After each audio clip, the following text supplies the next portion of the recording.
Come explore the weird origins of 4 English phrases you probably use all the time. Let's see how many phrases you can guess before they're revealed. Our first origin story takes place in mid-19th century America. Cities are expanding, and with this expansion comes a staggering rise in crime, leaving traditional law enforcement struggling to keep up.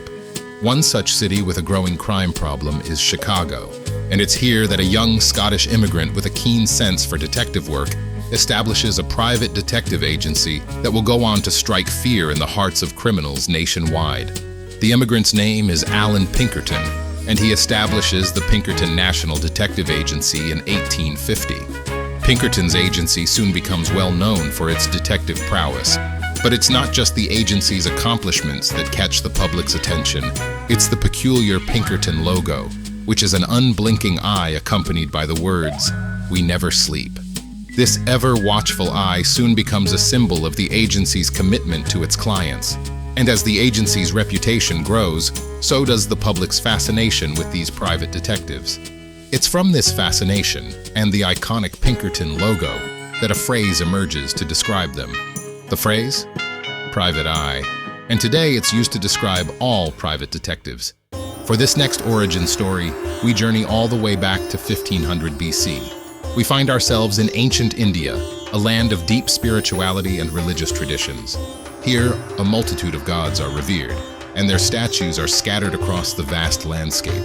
Devotees in India have a unique way of showing their reverence to these deities. They anoint the holy statues with a substance called ghee. This ritual, deeply rooted in spirituality, is believed to bring favor and blessings. Now let's stick a pin right there and fast forward to medieval Europe.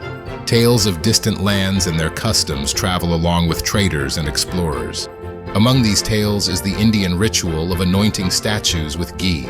In the royal courts of Europe, where flattery is often the currency for favor, the idea of smearing with ghee as a metaphor for seeking approval begins to take shape. But there's a twist. Europeans are more familiar with butter than ghee, which is a derivative of butter. And so, by the time we reach 19th century England, a phrase emerges that captures the essence of lavishing praise or flattery on someone to get in their good graces. The phrase, butter someone up. The next story is set in medieval Europe, where the sun and rooster's crow dictate the rhythm of life. But in the 14th century, a groundbreaking invention emerges, the mechanical clock. Towns like Salisbury, England proudly showcase these marvels in their cathedrals. But these aren't like the digital or analog clocks we're familiar with. These mechanical clocks use a system of striking bells to announce the hour. And as the bells of the clocks chime, society's perception of time undergoes a profound transformation. Precision and predictability become paramount. In this new era, people start referring to specific times in a new way. Instead of saying it's noon, people begin saying it's 12 of the clock. This slowly becomes 12 o'clock. Eventually, the F sound in of clock begins to fade during rapid speech. And by the time we get to 16th century London, the phrase officially becomes o'clock, and its usage remains to this day. The last origin story begins in medieval France during the 14th century. This is a time of chivalry, courtly love, and intricate poems.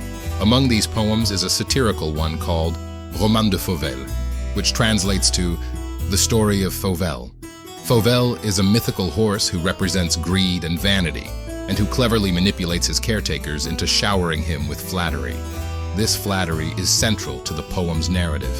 So, the French quickly popularized the phrase curé de Fauvel, which in English means to groom Fauvel, and the French use it to describe the act of gaining favor or advantage through flattery.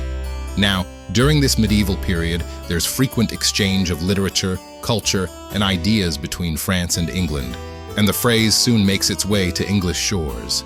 But due to a series of mispronunciations and misunderstandings between the languages, what started off as curé de Fauvel becomes curry favor. Time to recap. Today we covered private eye, butter someone up, o'clock, and curry favor. And now you know their origins. Go tell somebody. And like and subscribe if you enjoy this type of content. Thanks for watching.